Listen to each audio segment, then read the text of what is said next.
Pada video ini, kami akan menjelaskan tentang pembelajaran saintifik menurut Landa. Yang pertama, pembelajaran saintifik. Pembelajaran saintifik adalah model pembelajaran yang menggunakan metode ilmiah untuk membantu peserta didik mengembangkan keterampilan berpikir kritis, analitis, dan ilmiah. Dalam pendekatan ini, siswa dilibatkan secara aktif dalam proses pembelajaran untuk membangun konsep, hukum, ataupun prinsip. Selanjutnya, pembelajaran saintifik menurut Landa. Landa merupakan salah seorang ahli psikologi yang beraliran sibernetik. Menurut Landa, ada dua macam proses berpikir, yaitu proses berpikir algoritmik dan proses berpikir heuristik.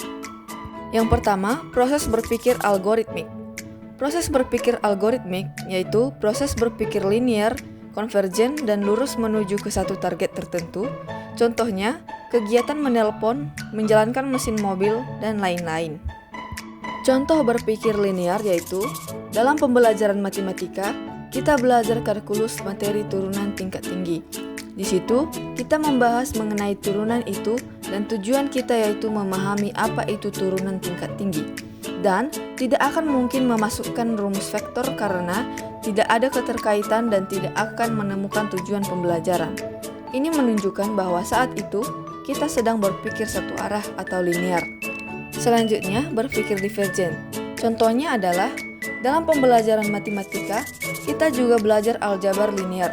Misalnya, dalam membuktikan teorema 3 ruang vektor umum, kita harus memahami definisi ruang vektor, subruang, transformasi linear, dan kita juga harus menjelaskan pembuktiannya dengan berdasarkan pada aksioma atau sifat-sifat baku ruang vektor umum. Ini menunjukkan bahwa saat itu kita sedang berpikir divergen. Nah, contoh analogi model algoritmik adalah kegiatan menjalankan mesin mobil, di mana dalam menjalankan mesin mobil, kegiatan yang dilakukan dijalankan secara berurutan.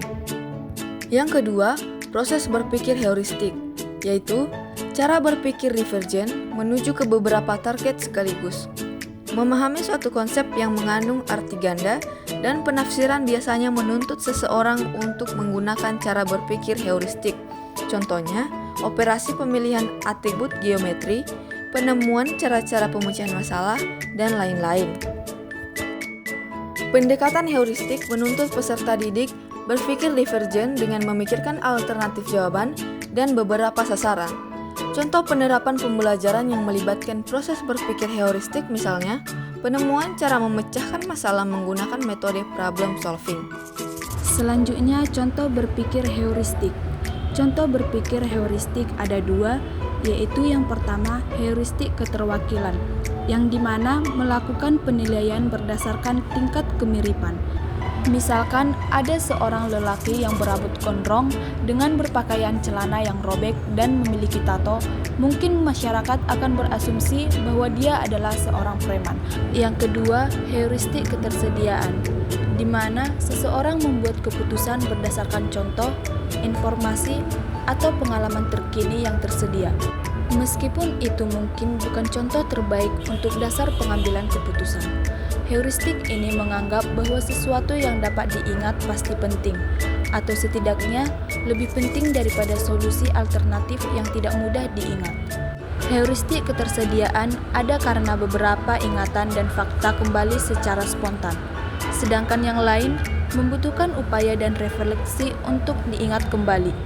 Ingatan tertentu secara otomatis diingat karena dua alasan utama, yaitu sering terjadi atau meninggalkan kesan mendalam di pikiran.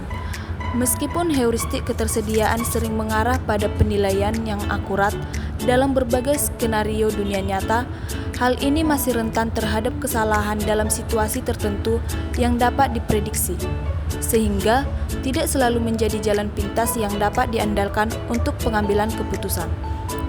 Contohnya adalah produk skincare. Semakin kita sering melihat iklan tersebut, semakin kita percaya bahwa produk tersebut bagus atau pilihan terbaik. Baiklah, selanjutnya kita akan membahas tentang implementasi teori belajar sibernetik dan penerapan IT di era modern. Fungsi guru dalam pembelajaran sibernetik adalah merencanakan, mempersiapkan, dan melengkapi stimulus yang penting untuk masukan simbolik. Contohnya seperti informasi verbal, kata-kata, angka-angka, dan sebagainya. Dan masukan referensial seperti objek dan peristiwa. Guru berperan membimbing peserta didik dalam memahami informasi yang cocok dan membimbing mereka memanipulasikan proses, memahami konsep, dan mempersiapkan umpan balik atau feedback dari sebuah latihan atau pembelajaran. Ada 9 langkah pengajaran yang perlu diperhatikan oleh guru dalam menerapkan teori sibernetik, yakni yang pertama, melakukan tindakan untuk menarik perhatian peserta didik. Yang kedua, memberikan informasi kepada peserta didik mengenai tujuan pengajaran dan topik yang akan dibahas. Dan yang ketiga, merangsang peserta didik untuk memulai aktivitas pembelajaran. Yang keempat, menyampaikan isi pelajaran yang dibahas sesuai dengan topik yang telah ditetapkan.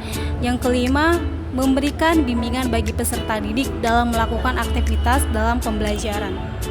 Yang keenam, memberikan penguatan pada perilaku pembelajaran peserta didik. Yang ketujuh, memberikan umpan balik terhadap perilaku yang ditunjukkan peserta didik. Yang ke-8, melaksanakan penilaian proses dan hasil belajar. Yang ke-9 atau yang terakhir yaitu memberikan kesempatan kepada peserta didik untuk mengingat dan menggunakan hasil pembelajaran.